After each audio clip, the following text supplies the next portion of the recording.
രണ്ടാം വിവാഹം കഴിച്ചു എന്നറിയാം എന്ന കാരണത്താൽ മാത്രം ഭർത്താവിന്റെ റിലേറ്റീവ്സിനെ ബൈഗമി കേസിൽ ഉൾപ്പെടുത്താൻ കഴിയുമോ? സെക്ഷൻ 82 BNS പ്രകാരം ബൈഗമി ഒരു ക്രിമിനൽ ഒഫൻസ് ആണ്. നിയമപരമായി വിവാഹം കഴിച്ച ഭാര്യയുള്ളപ്പോൾ മറ്റൊരു വിവാഹം കഴിക്കുകയാണെങ്കിൽ രണ്ടാമത്തെ വിവാഹം അസാധുവായിരിക്കും. ഈ കുറ്റം ചെയ്യുന്ന വ്യക്തിക്ക് കോടതി കൊടുക്കുന്ന മാക്സിമം ശിക്ഷ 7 വർഷം തടവും ഫൈനും.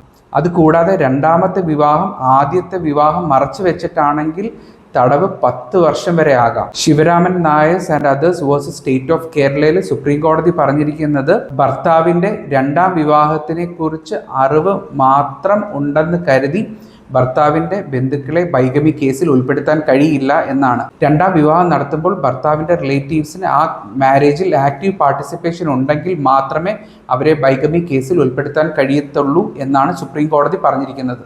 രണ്ടാം വിവാഹം നടന്നു എന്നറിയുന്നത് ഒരു കുറ്റമല്ല. പക്ഷേ രണ്ടാം വിവാഹത്തിൽ ഹസ്ബൻഡിൻ്റെ റിലേറ്റീവ്സ് ആക്റ്റീവായിട്ട് പാർട്ടിസിപ്പേറ്റ് ചെയ്തിട്ടുണ്ടെങ്കിൽ അതൊരു കുറ്റമായിട്ട് വരാനുള്ള സാധ്യതയുണ്ട്.